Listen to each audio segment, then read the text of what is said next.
Saludo muy especial a todos y cada uno de los aquí presentes.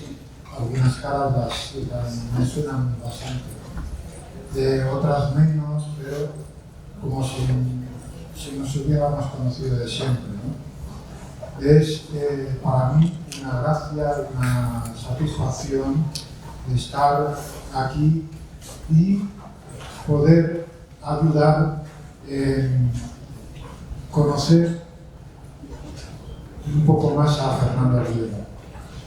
Yo no digo que lo conozco totalmente, ¿no?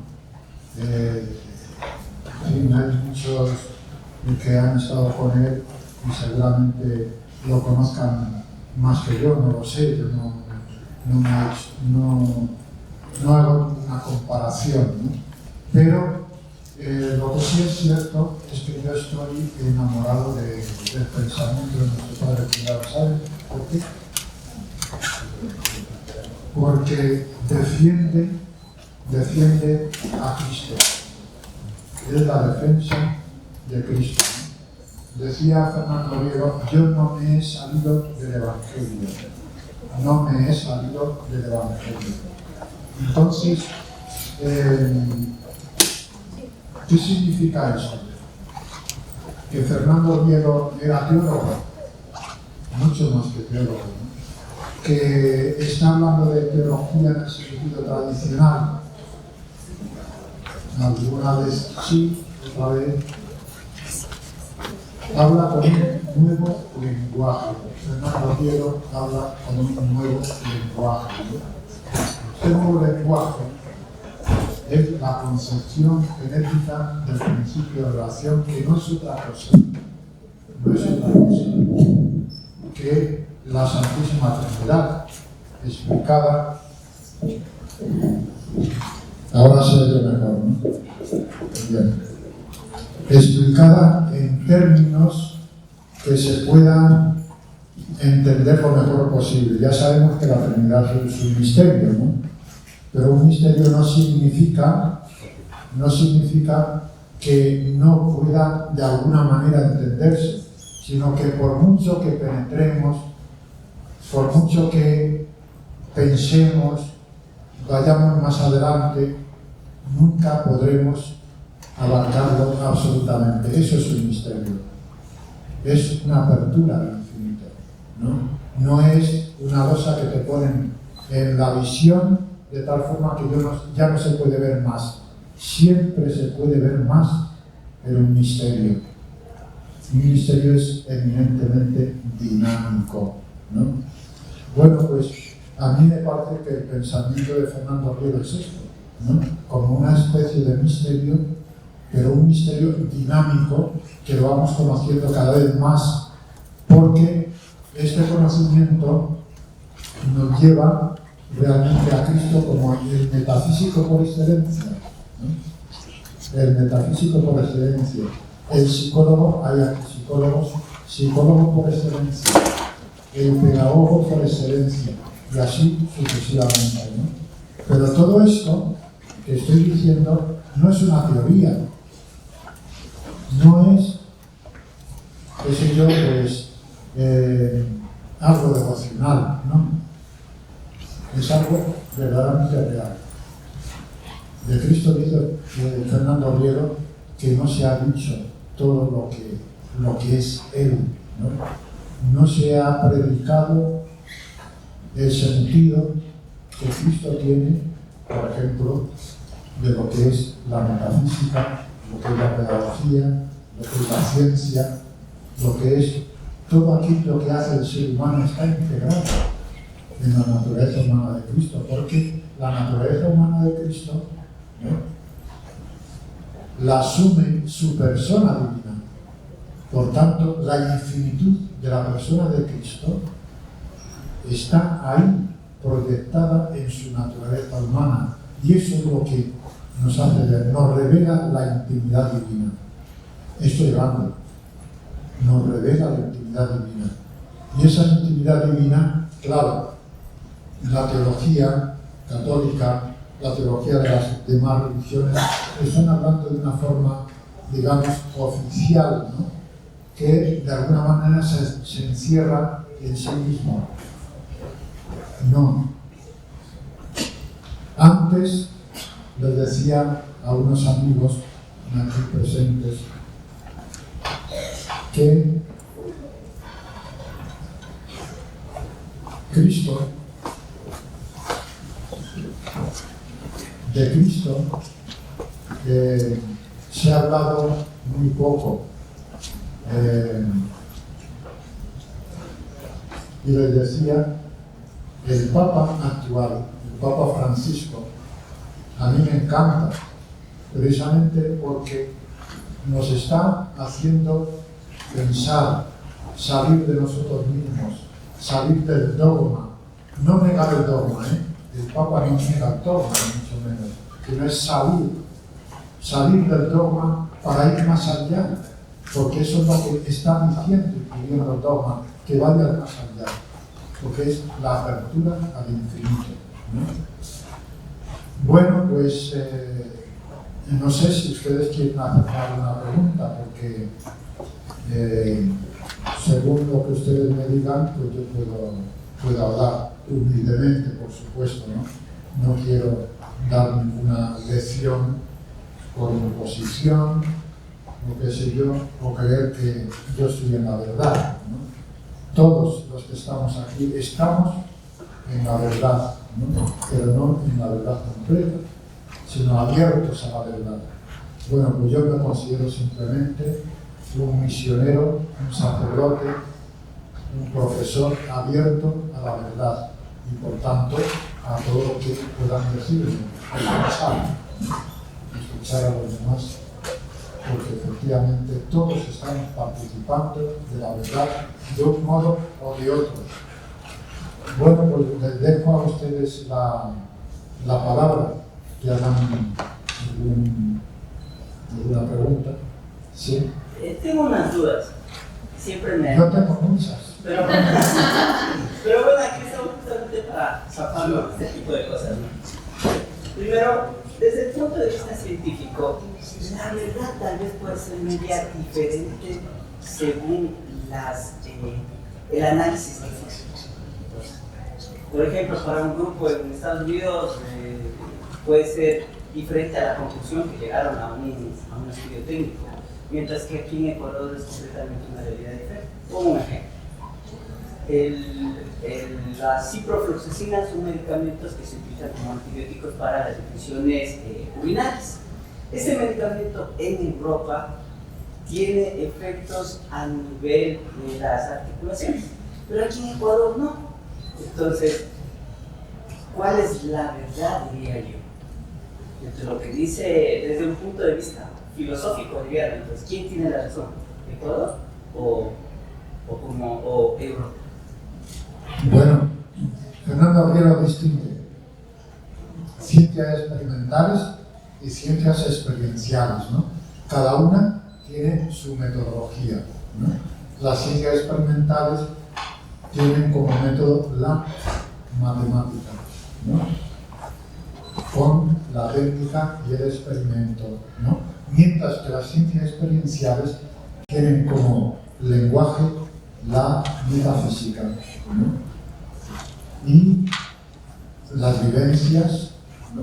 La unidad de vivencias, ¿no? Bueno, entonces, si usted me pregunta sobre algo que es relativo a las ciencias experimentales, tienen su metodología. Por tanto, hay que seguir esa metodología. Y esa metodología, claro, pues lanza una hipótesis, ¿no? Esa hipótesis se cumple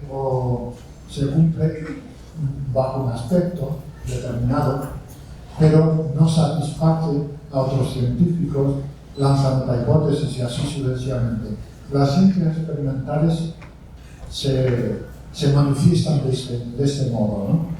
Por tanto, lo que usted ha dicho, pues está en proceso de diálogo, ¿no? Dentro de las ciencias experimentales. Ahora bien, los resultados, hay que mirar los resultados, ¿no? Si los resultados van al bienestar físico, psicológico y espiritual del ser humano, entonces esos resultados son auténticos. Si los resultados degradan al ser humano, hay que pensarlo, ¿no? Las ciencias experienciales, pues sucede lo mismo, solamente que con su metodología. Por tanto, podemos estar en diálogo continuamente. Pasarán 10 años, 20 años, 30 años, estaremos siempre en diálogo, porque estamos abiertos a la verdad. Es importantísimo tener en cuenta esto, ¿no? Que no nos cerremos, que la Iglesia Católica no se encierre en sí misma. Cree que tenemos la verdad es nuestra, los demás son poco más o menos que mentira y ya está. No es eso. Las demás religiones es lo mismo, quieren abrirse. Y el diálogo, increscendo, continuamente abiertos a la verdad, es lo que nos dará al final la verdad plena, ¿no? Y la verdad plena, un cristiano que sabe que Cristo tiene la verdad plena, pero yo no. Cristo sí, pero yo no. Yo me tengo que acercar a Cristo, tengo que conocer a Cristo verdaderamente, ¿no? Para dialogar con los demás, dialogar con los musulmanes, dialogar con los ateos, dialogar con todos, ¿no? Es decir, yo tengo que suponer que los demás también están abiertos a la verdad. Tengo que suponer, ¿no? Ahora, esto no significa que yo renuncie al cristianismo, yo renuncie a Cristo, no, en absoluto. Yo voy con este sentido de abierto a la verdad. Y para mí la verdad es Cristo, la verdad plena, pero yo no tengo esa verdad plena. Ahora, la verdad, ¿cómo se vive la verdad? Primero, hay que tener en cuenta lo que Fernando Riego dice de las ideologías, la estructura de las ideologías, ¿no? Una ideología reduce una ideología. Por ejemplo, reducir la realidad a materia, eso es materialismo, la ideología del materialismo, ¿no? Porque reduce la realidad a materia. Y hay otras cosas que no son materia. Cuando decimos amor, el contenido del amor, ¿no? Eso no se reduce a materia, es mucho más que materia. Cuando decimos justicia, cuando decimos verdad, en fin, cuando hablamos de las vivencias interiores del ser humano, eso no es materia. Entonces hemos reducido la realidad, ¿no?, a materia, suscitándose en materialismo como ideología, ¿no? Entonces, un aspecto de lo que es la estructura de las ideologías es el reduccionismo. Reducir al ser humano, por ejemplo, a razón, el racionalismo. El ser humano es mucho más que razón también. Sentimientos, emoción, es deseo, es corazón, son tantas y tantas cosas, la realidad del ser humano, que no se puede reducir a la razón. Eso es el racionalismo, la ideología del racionalismo. Entonces, el primer punto de la estructura de las ideologías es el reduccionismo. Segundo punto, la exclusión, el exclusivismo, ¿no? Excluimos, creemos que tenemos la verdad, excluimos a los demás no tienen la verdad, yo sí tengo la verdad, entonces ideología. Cuando yo creo que tengo la verdad y los demás no tengo ideología. Los demás pueden estar equivocados, pero yo también. Lo que tenemos que hacer es abrirnos a la verdad, dialogar, porque en el diálogo es donde encontramos mejor la verdad, encontramos mejor un pensamiento más nítido, ¿no?, en el diálogo. Por tanto, la estructura de la ideología hay que conocerla muy bien, ¿no? Reduccionismo, exclusión y fanatismo o intransigencia, ¿no? Nos fanatizamos por una idea, en la religión, por ejemplo. ¿Cuántos cristianos no son fanáticos? ¿Cuántos incluso judíos, maometanos, etcétera, que son fanáticos? Están degradando la propia religión, ¿no?, reduciéndola a ideología. Entonces, 3 son los puntos fundamentales para conocer una ideología: reducción, exclusión, fanatismo o intransigencia. Lo contrario de la ideología para formar bien, ¿no?, lo que es la verdad, o aproximarnos a la verdad, ¿no?, o avanzar en la verdad, es lo contrario. No reducir, sino potenciar. Aquellos que no potencian al ser humano, sino lo reducen a animal, como los monos, en fin, tienen derecho a los monos y tal, reducen. Eso es el animalismo. Es un reduccionismo, es incurrir en ideología. Otra cosa es que tú vituperes, maltrates a los animales. Eso no puede ser, ¿no? Pues eso no entra dentro de la verdad, ¿no? Pero lo que no se puede hacer es reducir al ser humano a animal, ¿no? Porque claro, yo le tendría que decir, si usted se considera animal, bueno, animal será usted, ¿no? Y los demás que nos vean tampoco. Yo creo que no se considera a nadie como animal, ¿no? Aunque muchas veces nos comportemos peor que los animales. Los animales no tienen libertad, no tienen por tanto responsabilidad, pero el ser humano sí. Por tanto, no es que vivimos como animales, sino peor que animales, ¿no? Bueno, estamos en el reduccionismo, ¿no? Reduccionismo, y lo contrario es potenciar al ser humano. ¿Cuál es la definición del ser humano que lo potencia al máximo? Cristo mismo, que dice: sois deidad. ¿No? Deidad a imagen y semejanza de la divinidad, ¿no? Entonces, la máxima potenciación, es decir, donde el ser humano tiene precisamente el valor, la divinidad, etc., es en su divinidad. Por eso, cuando se dice de el respeto, ¿no?, el abrirse al otro, el ser humilde con el otro, el ayudar, etc., todo eso es potenciar al otro, ¿no? Y potenciando al otro te estás potenciando a ti mismo, estás adquiriendo una personalidad, ¿no? Pero la persona que es egoísta se despersonaliza a sí misma, es decir, se reduce, incurre en ideología no solamente teórica, sino también pragmática, ¿no? Entonces, lo importante es potenciar. Segundo, excluir, no, eso es ideología, ¿verdad?, sino incluir. Tenemos que incluir a los inmigrantes, por ejemplo, hoy que está esto candente, ¿no? Tenemos que incluir a los inmigrantes, tenemos que incluir al otro, al que dice que es mi enemigo, tenemos que incluir, ¿no? Es potenciar, incluir y dialogar. Más que ser fanático, cerrarse dentro de sí mismo, es dialogar, es abrirse al otro, ¿no? El diálogo,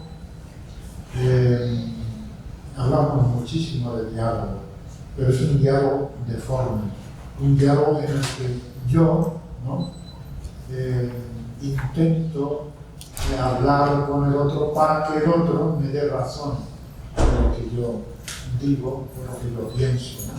Entonces eso no es diálogo. Diálogo es el abrirse a la verdad que tiene el otro. Dice, no, pues si el otro es que está continuamente mintiendo y tal, pero de verdad el otro es una mentira absoluta. Miente absolutamente, o hay algo de verdad en el otro. Bueno, pues vaya, tengo que abrirme a ese algo de verdad que tiene el otro, ¿no? Y abriéndome a ese algo de verdad que tiene el otro, yo puedo realizarme como persona. Y estoy realizando también a otro como persona. Lo que no puedo hacer es inmediatamente el juicio negativo, ¿no?, de decir, usted es un mentiroso. Si nos quedamos en ello, ¿no?, en la calumnia, en el juicio negativo, progresamos en la verdad. Ni yo progreso ni dejo progresar a los demás, ¿no? Por eso es muy importante no incurrir en ideología. Por tanto, la potenciación, la discusión y el diálogo son los factores por los cuales, indicativos por los cuales, ¿no?, estoy en la verdad. No toda la verdad, pero sí caminando hacia la verdad. Pero sin ninguna ideología, ¿está bien?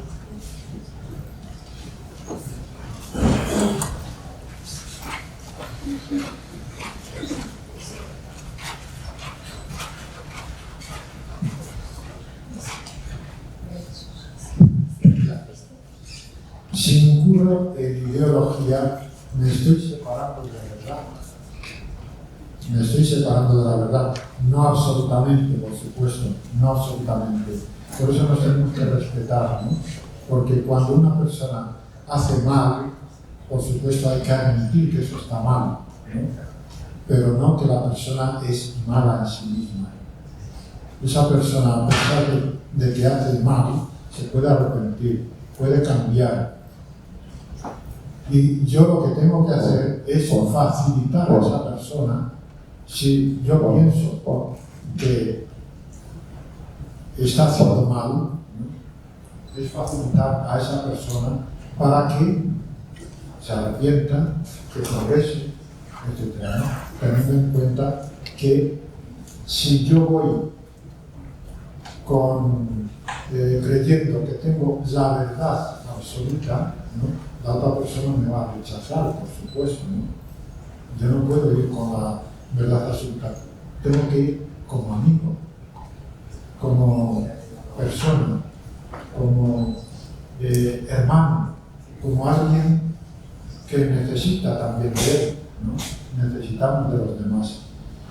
Es decir, todo este vocabulario que estoy utilizando, ¿no?, es en el sentido de la apertura, ¿no?, que tenemos que tener este sentido de la apertura. ¿Cuántas cosas se resolverían, tanto políticamente como científicamente, en el campo experimental y en el campo experiencial? Fíjense bien que Fernando Riego dice: el motor de la historia, de la ciencia, de la familia es el amor. Pero el amor entendido como el amor entendido como síntesis de todas las virtudes y valores. Esta mañana decía que si al amor le falta la humildad, no es auténtico amor. Si al amor le falta la paciencia, no es auténtico amor. Si al amor le falta la libertad, no es auténtico amor. Y así sucesivamente, todas las virtudes y valores están sintetizadas en el amor. Si no entiendo el amor de esta forma, no es amor, es otra cosa. Y muchas veces utilizamos la palabra amor degradadamente, ¿no? Para que el amor realmente no incurra en ideología, la palabra amor hay que potenciar, porque el amor potenciar, incluir y dialogar. Yo no sé si me estoy enrollando. Vale. De acuerdo, ¿alguna otra pregunta? Sí. Pues he sabido que en la naturaleza, en la persona de Cristo se unen las dos naturalezas, una humana y la otra divina, ¿cierto?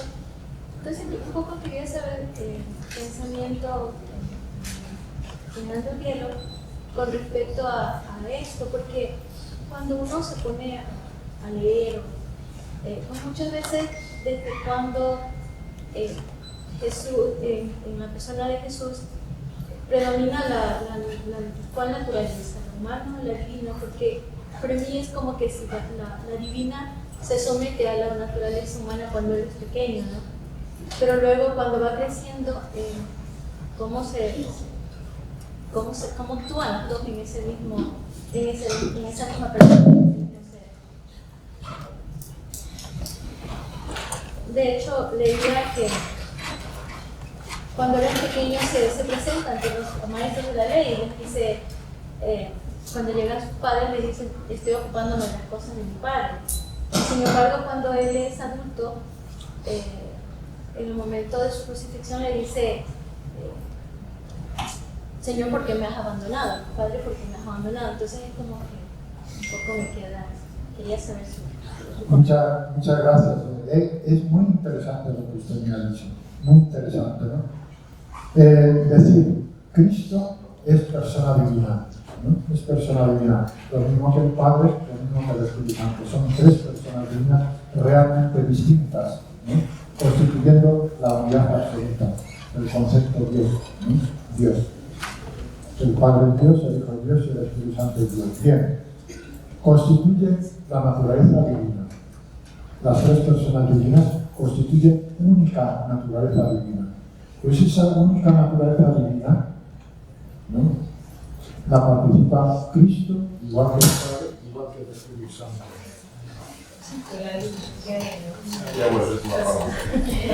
¿Se oye, no? Sí. Bueno, es el misterio de la encarnación de Cristo, ¿no? Persona divina que se encarna en una naturaleza humana, ¿no? La naturaleza humana es igual que nosotros, ¿no? Es verdadero hombre, ¿no? O sea que Dios, persona divina, ¿no? La persona divina de Cristo se encarna en una naturaleza humana. Piensa como nosotros. Tiene dolor, tiene sufrimiento, muere como nosotros, tiene hambre, etcétera, igual, ¿no? Y además, cuando él nace en el seno de la Virgen, ¿no? Cuando es un cigoto, ¿no? Es un cigoto, bien, pues, tiene ese carácter de cigoto, carácter de feto, carácter de niño, carácter de persona adulta, etcétera, ¿no? Cristo, cuando se encarna, fíjense bien lo que dice el Evangelio, crecía en edad, gracia y sabiduría. Es decir, no tenía la edad plena, ¿no? No tenía la gracia plena, digamos, de la naturaleza, ¿no? No tenía la sabiduría plena, la tenía su naturaleza divina. Su persona divina sí lo tenía, ¿no? Pero la naturaleza humana es una criatura. Dios tiene que crear, ¿no?, una naturaleza humana. Es la criatura más excelsa de la creación, la naturaleza humana de Cristo, ¿no?, que es verdadero hombre. Pero esa naturaleza humana es limitada porque es una criatura. Si esa naturaleza humana fuera absoluta, ¿no?, fuera absoluta, entonces se daría la paradoja del doble absoluto, dos naturalezas divinas, ¿no? Es una naturaleza divina y una naturaleza humana, que son sin mezcla ni confusión. No se confunden, son realmente distintas, la naturaleza humana y la naturaleza divina en su persona divina, ¿no? Entonces, eso es el misterio más asombroso, pero al mismo tiempo más interesante. Desde luego es impresionante la encarnación de la persona divina del Verbo. Es impresionante, ¿no? Cómo todo lo que es Dios, la infinitud, la justicia, la omnisciencia, etcétera, todos los atributos divinos, la verdad, bien, belleza, todo eso está en la naturaleza humana, pero finitamente, porque la naturaleza humana es finita, ¿no? Abierta al infinito, la máxima apertura al infinito, ¿no? Entonces, la persona divina de Cristo, asumiendo la naturaleza humana, asume todo lo que es de la naturaleza humana, el dolor, la muerte, el esfuerzo por pensar, el esfuerzo por hacerse con la verdad en su naturaleza humana, aunque su persona divina lo sabía todo, lo mismo que el Padre, lo mismo que el Espíritu Santo. Pero él ha querido, de alguna manera, poner entre paréntesis su divinidad para fijarse en el dolor, en el sufrimiento, hacerse hombre con los hombres, para redimirlo. Ahí está la grandeza impresionante del misterio de la encarnación y redención de Cristo. Si nosotros comprendiéramos un poquito de ello, si somos ateos nos convertimos inmediatamente. Empezamos a llorar, ¿no?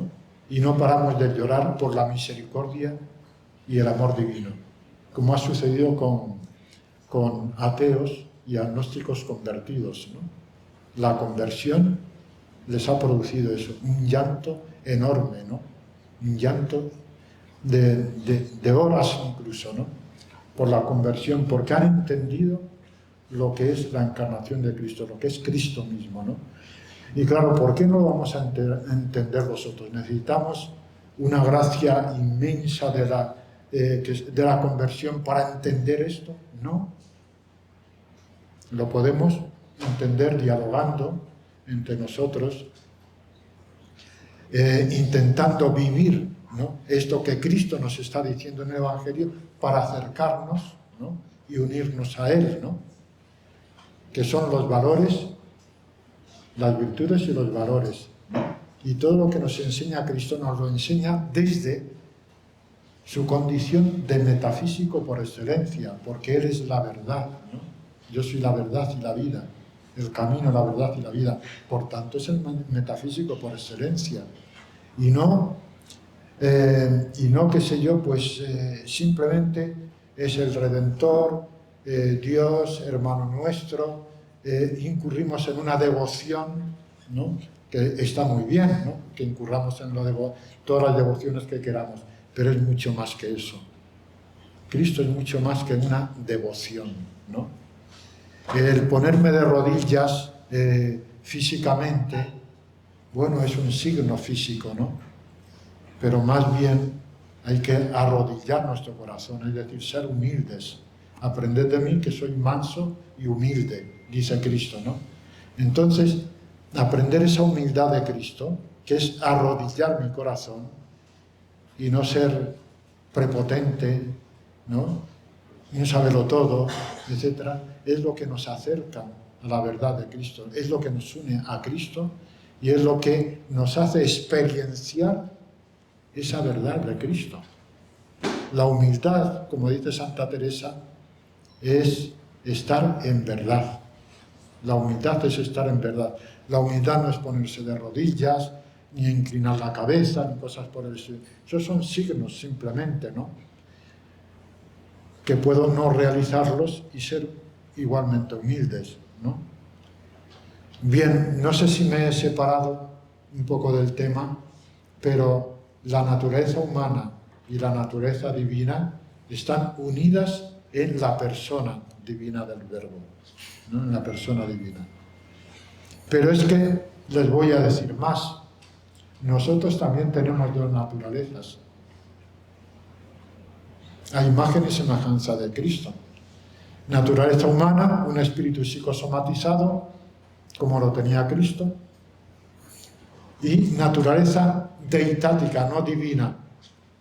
Cristo tiene naturaleza divina y persona divina, ¿no? Digo, naturaleza humana. Y nosotros tenemos naturaleza humana y naturaleza deitática, no divina, deitática. Y la naturaleza deitática es que la divina presencia constitutiva de la Santísima Trinidad, Padre, Hijo y Espíritu Santo, ¿no?, están constitutivamente presentes en mi espíritu, forjando ese espíritu, haciendo que ese espíritu tenga el estado de ser deitático, el acto de ser deitático, la forma de ser deitático. Es decir, a imagen y semejanza de Dios, a imagen y semejanza del Padre, del Hijo y del Espíritu Santo, ¿no? Ahí está la grandeza del ser humano, ¿no?, la grandeza de la unión hipostática de Cristo y también la unión hipostática nuestra, mística. En Cristo es divina, unión hipostática. En nosotros es mística, unión hipostática, de dos naturalezas, humana y deitática, ¿no? Eso lo podemos ver, bueno, lo mismo que refleja de alguna manera en el momento que nosotros podemos recibir la Eucaristía, el Cristo Eucaristía en nosotros, o se refiere, por ejemplo, a lo de el gen divino que decía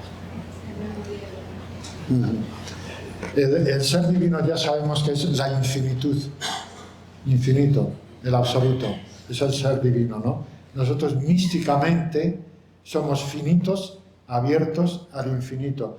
No somos ni finitos ni infinitos, sino finitos abiertos al infinito. Cristo, en su naturaleza humana, primero, su naturaleza divina es infinito. Su persona es infinita, su naturaleza humana es infinita. La naturaleza humana de Cristo no es infinita, es finito abierto al infinito, es una criatura. Asume la naturaleza humana en su persona divina. ¿De acuerdo? ¿No? La naturaleza humana de Cristo, ¿no?, es la criatura más excelsa del universo. Es creada. Es creada.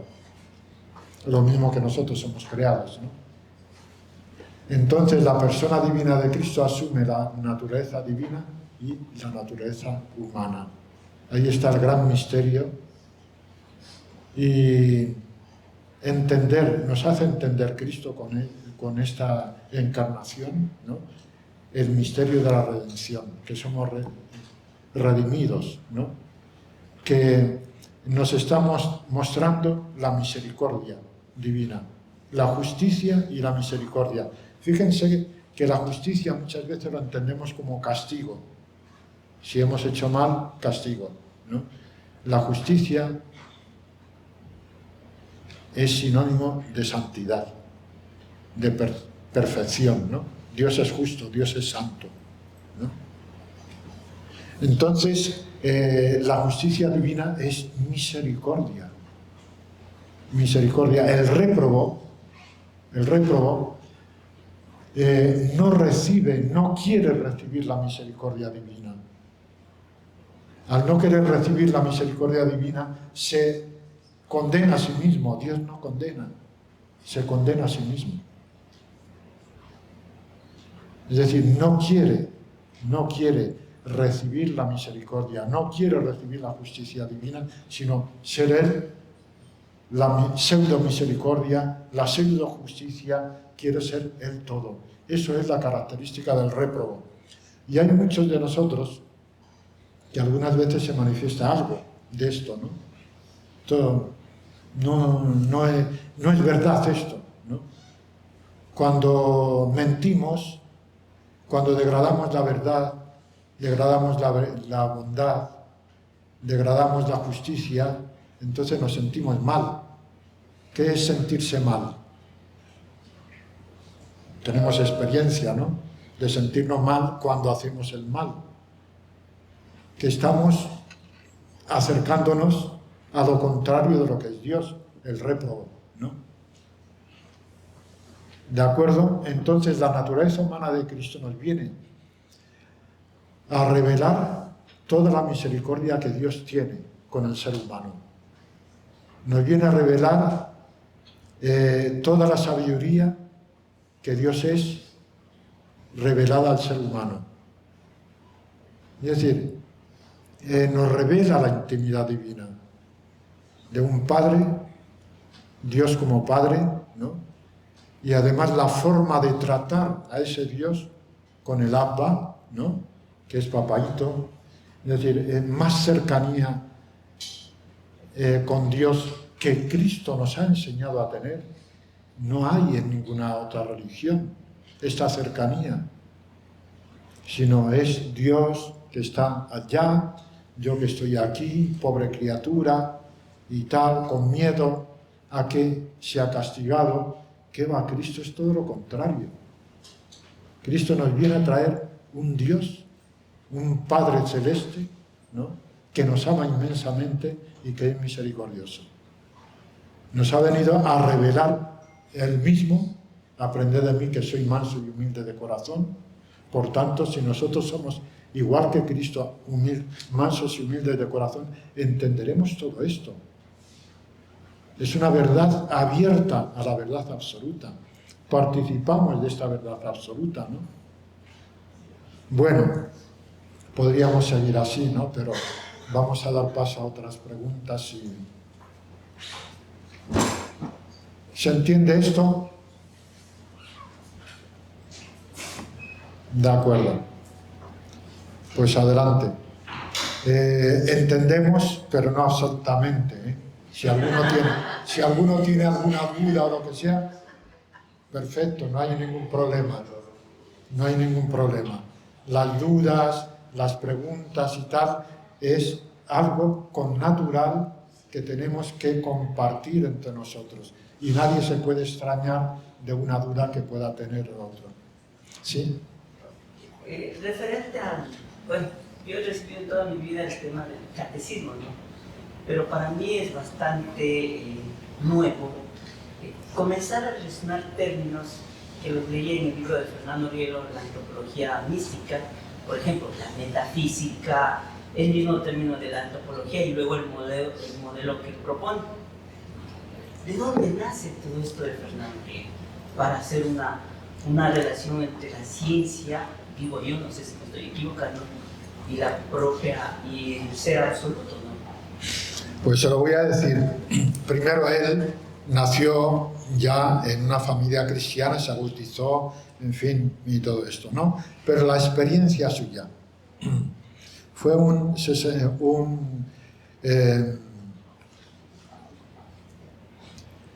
30 de mayo, en el año 64, ¿no? Que tuvo la experiencia del ser más, ¿no?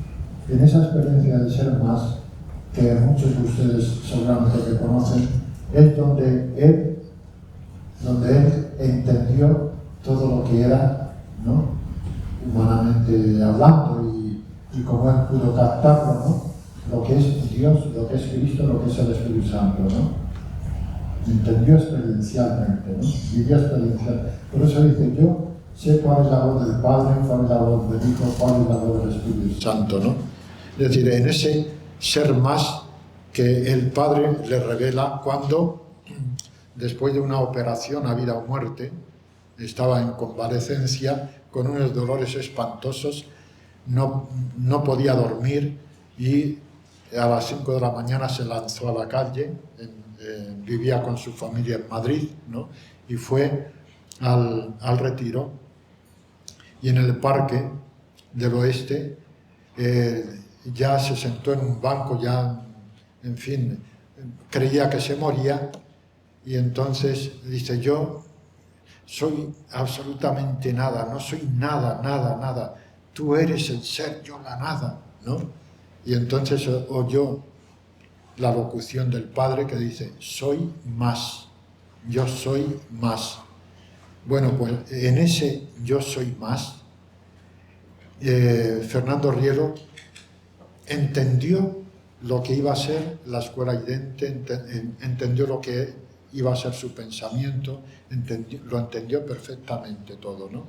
Es como abrírsele los cielos, ¿no? En esa experiencia del ser más, ¿no? Pues ahí es donde le viene todo lo que nosotros conocemos de Fernando Rielo, de esa experiencia del ser más, como cristiano que era, ¿no? Como persona ya adulta que había sido redentorista, religioso redentorista, ¿no? Que salió para fundar una institución, ¿no? Pero que había muchas cosas que él todavía no conocía del todo, ¿no? Se preguntaba por la verdad entre razón y fe, ¿no? Y ahí eso estaba irresuelto en la Iglesia, no está en la teología resuelto. Hay cosas que no están resueltas. Tiene que haber algo, ¿no? Tiene que haber algo que resuelva todos estos problemas que se plantean en la actualidad, ¿no? Y él lo concibió en ese momento del ser más, ¿no? Por eso si usted me preguntaba, ¿y cómo Fernando Rielo sabe todo eso y el sistema y tal, viene de ahí, del ser más. Un 64, en el año 64, un 30 de mayo. De acuerdo. ¿Alguna pregunta más?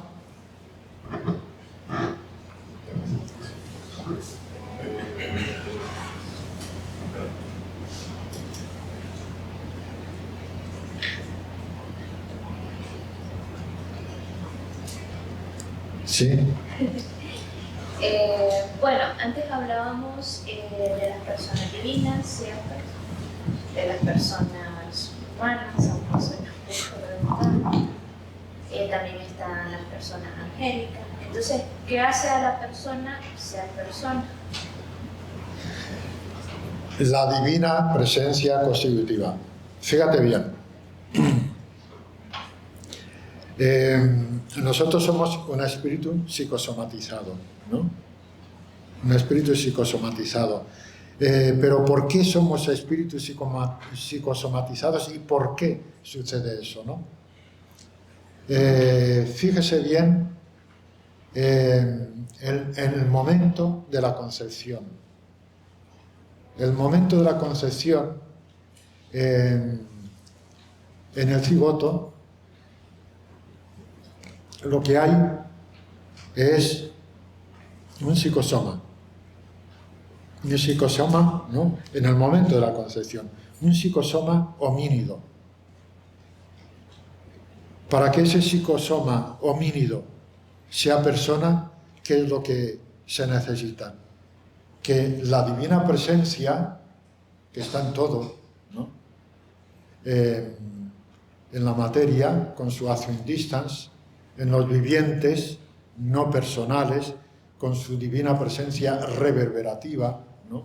Reverbera la acción divina en los vivientes no personales y en las personas es la divina presencia constitutiva. Entonces, la divina presencia constitutiva en ese espíritu que crea y lo infunde en el psicosoma homínido, le da un estado de ser, acto de ser y forma de ser persona deitática. Es decir, lo que hacen las personas divinas con su presencia es personarse en el espíritu que crean, es hacer una prosopopeya ontológica, ¿no? Hacer una persona a su imagen y semejanza. Eso lo hacemos nosotros también literariamente, ¿no? Cuando decimos este árbol llora, esa flor ríe. Estamos haciendo prosopopeyas, ¿no? Es una figura literaria, la prosopopeya, ¿no? Pues lo que hacen las personas divinas con el espíritu que crean es una prosopopeya, es decir, se hacen presentes. El acto de presencia hace que ese espíritu adquiera un estado de ser, forma de ser y razón de ser personal, persona. Eso es lo que nos hace personas. A nosotros, los seres humanos, somos un espíritu psicosomatizado y nos hace personas, ¿verdad? Al ángel es un espíritu psicologizado, no tiene un cuerpo, pero hace lo mismo que con nosotros. Se personan en ese espíritu psicologizado que crean las personas divinas, ¿no? Entonces tenemos personas divinas, que es el absoluto, ¿no? Personas divinas que constituyen el infinito, el absoluto, etc. Y personas angélicas, que son espíritus psicologizados, y personas humanas, que son espíritus psicosomatizados, ¿no? Ya eso que dicen algunos ecologistas, de que los simios, los monos y tal, hay monos que son personas y cosas por el estilo, y que hay que darles derechos a los animales y todo eso. Eso es otra cosa muy distinta de esto que estamos hablando, ¿no? Porque efectivamente los animales tienen su naturaleza propia, ¿no? Con la divina presencia reverberativa, no constitutiva, sino reverberativa. Y por tanto, nosotros tenemos que comportarnos como Dios, como providencia con los animales. La divina providencia, la providencia divina, es el cuidado amoroso que Dios tiene con la creación, que Dios tiene con los animales, que Dios tiene con las personas. Cuidado amoroso. Nosotros, a imagen y semejanza de Dios, tenemos que tener providencia también con la creación, con los animales. Tenemos que ser providentes. Es el cuidado amoroso de los animales. Esto es la ecología mística, concepción mística de la ecología. Tenemos que respetar los animales, ¿no? Tenemos que ser providencia con ellos, porque no tienen libertad, se guían por el instinto. No tienen razón, pero sí tienen sentimientos, tienen emociones, tienen imaginación, fantasía. Los animales también tienen memoria, ¿no? Y algunos más memoria que nosotros, ¿no? Etcétera, etcétera, ¿no? Pero tienen esa naturaleza animal, ¿no? La naturaleza animal que son los vivientes no personales, ¿no? Vivientes personales, vivientes no personales. Y ahí está la grandeza de los vivientes no personales. Cuando nos detenemos en una criatura, ¿no? En una hormiga, por ejemplo, en una abeja, es todo un mundo, ¿no? Es todo un mundo. Hay personas que se han convertido precisamente por ver esa presencia divina, ¿no? En vivientes no personales, ¿no? En criaturas mínimas, ¿no? Han visto esa presencia divina y se han convertido por eso. O sea, es muy importante tener en cuenta esto, ¿no? Muy importante. La providencia que Dios tiene de la creación, de los vivientes no personales y sobre todo del ser humano, la providencia. Por eso tenemos que ser providencia unos con otros.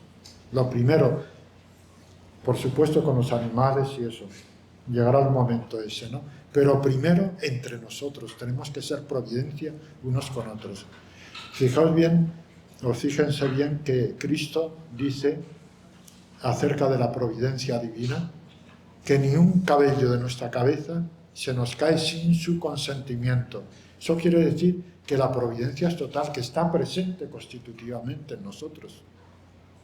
La providencia divina. Lo que pasa que estamos en otras tareas, estamos en otras preocupaciones y no nos damos cuenta de esta presencia divina que nos constituye, nos hace pensar trascendentalmente, nos hace vivir la virtud, etcétera, ¿no? Bueno, ¿alguna otra pregunta más? Sí. Estaba leyendo un poquito, es súper interesante lo que dice Fernando Riel, pero para mí es complejo porque recién lo estoy aprendiendo. Habla sobre términos sobre sintacticidad, semanticidad y carismaticidad. ¿A qué se refieren esos términos? La carismaticidad, sí. Sintacticidad, semanticidad y carismaticidad. ¿Por qué habla de estos términos? ¿A qué se refiere con estos términos? ¿Cuáles son esos términos? Sí, dice en el libro de meditar, dice... Sí, meditaciones. El libro de meditación.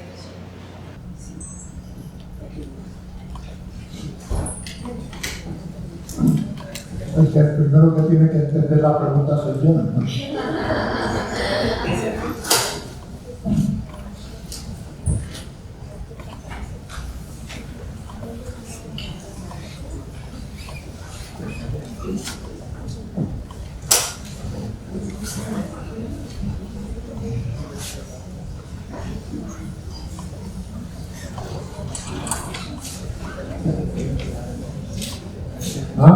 Sí, sintacticidad, semanticidad y carismaticidad. Lo sintáctico, lo semántico y lo carismático, ¿no? ¿Bien? Perfecto, entendido. La sintaxis es el lenguaje, estamos hablando de un lenguaje, ¿no? que tiene su sintaxis, su lógica, su semántica, su contenido, ¿no? Lo que significa aquello que estamos expresando, ¿no? A través del concepto, a través del discurso, ¿no? Entonces, la sintaxis, la semántica y lo carismático, que es la gracia, es la presencia divina, que nos está inspirando, ¿no? En esa sintaxicidad y semanticidad, ¿no? Lo más importante es lo carismático. Lo carismático, ¿no? Lo carismático es lo que nos define. Carismático significa gracia, viene de charis, ¿no? En griego, que significa gracia, ¿no? La gracia es donación, sin recibir nada a cambio. Dios nos da todo sin recibir nada a cambio, ¿no? Gratuitamente. Eso es la gracia, ¿no? Lo carismático es precisamente esta grandeza divina en nosotros, ¿no? Que se proyecta en una sintaxis, es decir, una lógica y una semántica, un significado, ¿no? Eso es lo semántico, lo sintáctico, semántico y carismático. Pero tiene un discurso bastante amplio, ¿no? De una categoría. Bueno, he estado durante unas semanas preparando el Premio Mundial de Poesía Mística, que se celebra el 12 de diciembre, ¿no? El Premio Mundial de Poesía Mística se han presentado unas 315 obras, ¿no? Y claro, leerte las obras se necesita mucho tiempo, ¿no? El Premio de Poesía Mística. Entonces, claro, Fernando Rielo lo que quiere es que los que se consideren poetas y tengan esa propensión a escribir poesía, ¿no? Que no lo hagan de cualquier manera, sino que expresen sus más íntimos sentimientos literariamente, con una estética, con una sintaxis, una semántica, ¿no? Propia de lo que es la literatura, de lo que es la poesía, ¿no? Entonces, claro, tú lees las obras, ¿no? Hay poemas que son deficientes, ¿no? En cuanto a lo que es la evaluación literaria, ¿no? Pero sin embargo tienen un contenido denso, profundo, ¿no? Pero hay poemas que realizan las dos cosas, la profundidad del contenido y también la forma. Y eso es grandioso, ahí está la sintaxis, la semántica y lo carismático, ¿no? La poesía mística es un ejemplo, pero también el discurso nuestro, cuando hablamos, ¿no? De cualquier cosa, pero hablamos como amigos, porque necesitamos comunicarnos, ¿no? Nos comunicamos. Ahí está la sintaxis, la semántica y lo carismático. De otra forma, ¿no? Pero está también. O sea, la sintaxis, lo semántico y lo carismático está en el lenguaje humano. Lo que pasa es que muchas veces no nos damos cuenta. Si somos egoístas y nos metemos dentro de nosotros mismos, la sintaxis puede permanecer, sí, la semántica también, pero lo carismático oscurece lo sintáctico y lo semántico, ¿no? Es decir, no estamos transmitiendo verdad, estamos transmitiendo lo contrario de la verdad, es decir, una degradación de la verdad, ¿no? Muy buena pregunta, yo no sé si he contestado, pero tiene bastante calado, ¿no? ¿Sí?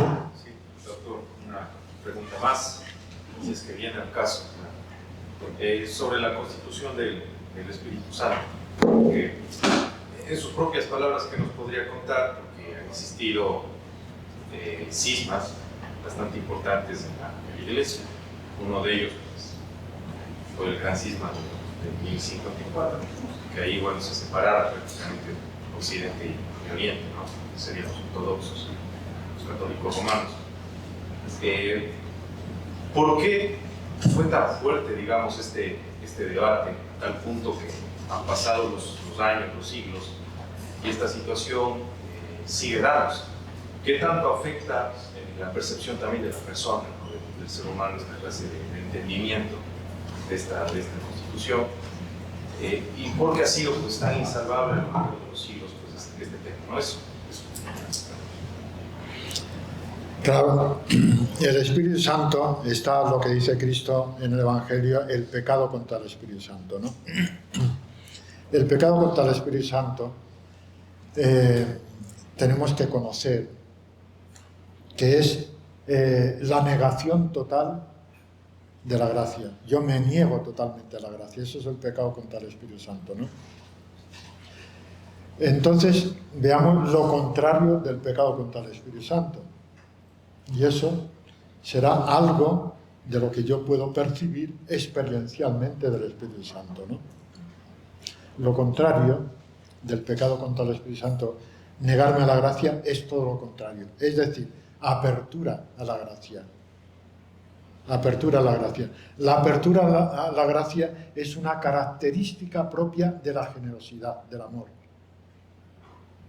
Por tanto, la experiencia que yo tenga de amor, de generosidad, de apertura, ahí estoy ya experienciando al Espíritu Santo, a la persona del Espíritu Santo. Por eso Fernando Riero dice, sé cuál es la voz del Espíritu Santo, ¿no? Porque efectivamente en esa apertura, esa generosidad, ese amor, es donde experienciamos, ¿no?, la persona del Espíritu Santo. Fíjese que el Espíritu Santo es la unidad del Padre con el Hijo. La unidad del Padre con el Hijo es el Espíritu Santo, es nueva persona divina. El Padre engendra al Hijo, ¿no?, desde toda la eternidad. No lo crea, sino lo engendra. En Dios no hay ninguna creación ad intra, ¿no? La creación es ad extra. Ad intra, el Padre engendra al Hijo desde toda la eternidad, ¿no? El Padre y el Hijo, la unidad del Padre con el Hijo, la unidad del Padre y del Hijo, es nueva persona divina, que es el Espíritu Santo. Pero si vamos un poco más a la profundidad teológica, al origen, ¿no?, decimos, todo está en relación. Todo se constituye en relación. No hay nada que no esté en relación. Si hubiera algo que no estuviera en relación, se convertiría en absoluto contrapuesto a Dios, ¿no? Y sería la paradoja del doble absoluto. Luego, todo se constituye en relación. Por tanto, Dios ad intra tiene que ser necesariamente relación. Ad intra. Luego, no puede ser una persona divina solo. Para que haya relación tiene que haber dos términos. Y esos dos términos, el nivel más pleno de los términos del ser, dos seres, ¿no?, es la persona. Por tanto, tienen que ser dos personas divinas, ¿no?, a nivel racional, ¿no? A nivel racional, si todo se constituye en relación, el absoluto tiene que ser necesariamente relación. Por tanto, una persona divina solo es irrelacional. Y la irrelación, la no relación, es la propiedad del no ser, de la nada absoluta. Por tanto, no existe la no relación. Luego, Dios tiene que ser necesariamente relación, ¿no? Por lo menos de dos personas. Eso a nivel racional, que es lo que llama Fernando Riero vinidad. Pero claro, la tercera persona, el Espíritu Santo, por eso es por lo que no tiene nombre, ¿no? Es soplo, es viento, lo representamos como una paloma, en fin, hay algo ahí que no... Es precisamente porque no es manifiesto a la razón, sino que Cristo nos revela una tercera persona. Pero esta tercera persona, ¿no?, dice Cristo que es del Padre y de Él. Os envío al Espíritu Santo, del Padre y mío, ¿no? Es decir, la unidad del Padre con el Hijo es nueva persona divina, que es el Espíritu Santo. Entonces, ¿cómo experienciamos al Padre? En virtud de la paternidad, ¿no? Es decir, la conciencia filial. Pero la conciencia filial, fíjense bien, es trinitaria. Somos hijos del Padre en Cristo, que es nuestro hermano divino, por el Espíritu Santo. El Espíritu Santo es el sujeto atributivo de la santificación. De la santificación. Es decir, cuando yo tiendo a vivir la santidad, la justicia, que es la santidad, ¿no? Estoy experienciando la persona divina del Espíritu Santo. Eso se ve por experiencia, ¿no? Igual que la persona divina del Hijo, la veo por experiencia, y la persona divina del Padre también, ¿no? La paternidad, la filiación y la amistad. Ahí está la grandeza de lo que es la amistad. Hemos pensado qué es ser un amigo, qué es tener un amigo. Hemos pensado en la amistad, amicitia de Cicerón, ¿no? Hemos pensado, es el discurso sobre la amistad. Ahí está precisamente la inspiración, ¿no? La inspiración. La amistad, el amigo, tiene la misma raíz que amor, ¿no? Mi amigo, tengo yo un amigo realmente que puedo decir que es auténtico amigo. Bueno, pues un amigo absoluto, tenemos un amigo absoluto, igual que un padre absoluto, un hermano absoluto, un amigo absoluto, ¿no? La experiencia de la amistad en el Espíritu Santo. La experiencia de la amistad es defensa, mi amigo me defiende, yo defiendo a mi amigo. Por eso en la Escritura dice el Espíritu Santo es el defensor, ¿no? Es el defensor, el abogado defensor, ¿no? Bien, podríamos hablar muchísimo del Espíritu Santo, hay muchísimo escrito sobre el Espíritu Santo, sobre el Padre, el Hijo y las procesiones divinas, ¿no? Pero de un modo experiencial, sobre todo, es muy importante que no nos detengamos en un discurso simplemente. Son más que discursos. Podríamos estar debatiendo, ¿no? Debatiendo, pero el Espíritu Santo no se deja debatir, sino se deja amar, ¿no? Es a través del amor, es a través de la amistad, ¿no? Es a través de la unión cómo podemos experienciar, no experimentar, experienciar al Espíritu Santo, ¿no? Bueno, espero que con estas sencillas palabras pueda haber entendido un poquito, ¿no? Que podemos acercarnos, ¿no? A esa unión con el Espíritu Santo, que lo tenemos muy olvidado. Lo tenemos más a Cristo, más al Padre, pero sabiendo que teniendo unidad con Cristo, lo tenemos también con el Padre y el Espíritu Santo, por la pericóresis trinitaria, ¿no? Pero si tenemos unión con el Padre también, lo tenemos con Cristo y con el Espíritu Santo. Y si lo tenemos con el Espíritu Santo, lo tenemos con el Padre y el Hijo. Aquí está el misterio que, como decía esta mañana, no es algo que nos ponen encima para que sea límite a nuestra razón, no. El misterio es apertura al infinito. Por más que indago, por más que vivo, por más que me acerco y tal, siempre se aleja más, todavía más. Eso es el misterio. Eso es el misterio. Y es la grandeza del misterio, ¿no? Que podemos, abiertos, como finitos abiertos al infinito, crecer cada vez más, ¿no? Bueno, el que crea, lo dice precisamente la Escritura, ¿no? El que crea que es santo, que lo sea más. Porque no es verdad. No es verdad. Siempre podemos algo más, ¿no? Ahí está el Espíritu Santo, inspirando, es el sujeto atributivo de la inspiración, nos inspira, nos atrae. Inspiración significa atraer. El Espíritu Santo nos atrae al Padre y al Hijo hacia nosotros, ¿no? es realmente de una grandeza inmensa, ¿no? Me gustaría hablar del cielo, porque Fernando Redo ha hablado del cielo también, ¿no? Es algo grandioso, ¿no? Algo grandioso que un poeta, un metafísico, al mismo tiempo metafísico, al mismo tiempo teólogo, puede expresar, verbalizar, ¿no? Esa vivencia, ¿no? Esa experiencia del cielo, de lo cual se habla poco. Se habla mucho más de lo que se aproxima al infierno, que es el dolor, el sufrimiento, la muerte, en fin y tal, ¿no? Que del cielo, que es la vida, ¿no?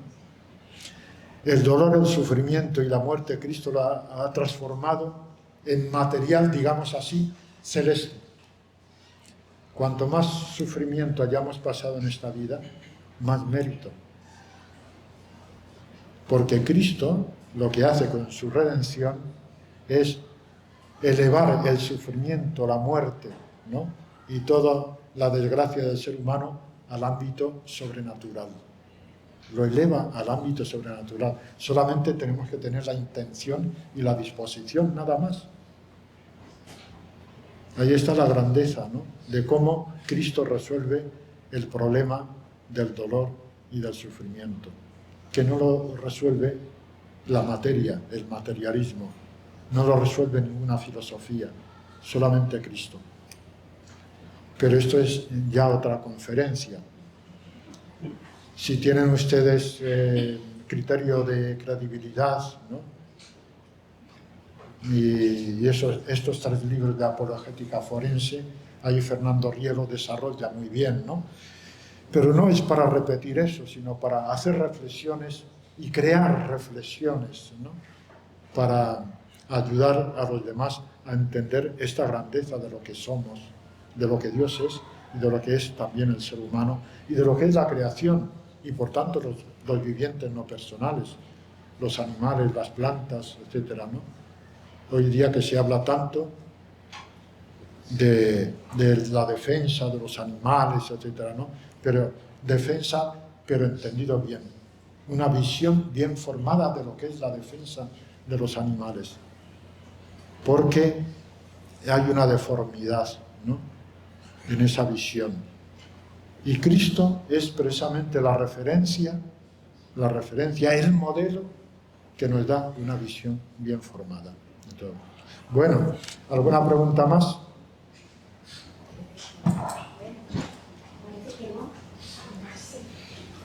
Yo creo que tenemos hambre todos, ¿eh?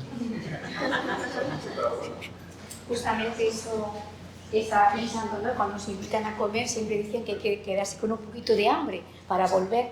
Entonces nos has dejado un poquito de hambre intelectual y espero que te podamos volver justamente a invitar el año que viene, puesto que nos hemos quedado con algunas dudas seguramente, ¿no?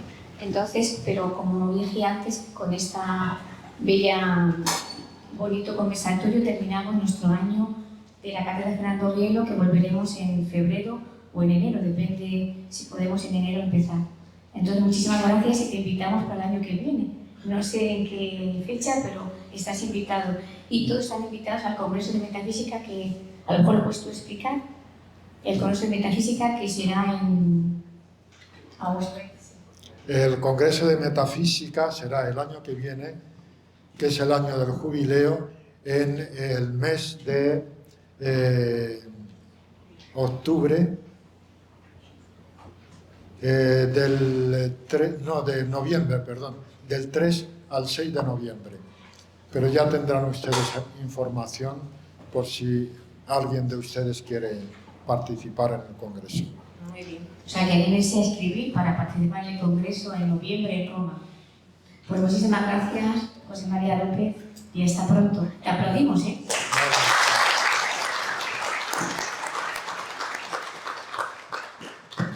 Gracias a ustedes por haber tenido paciencia en escuchar.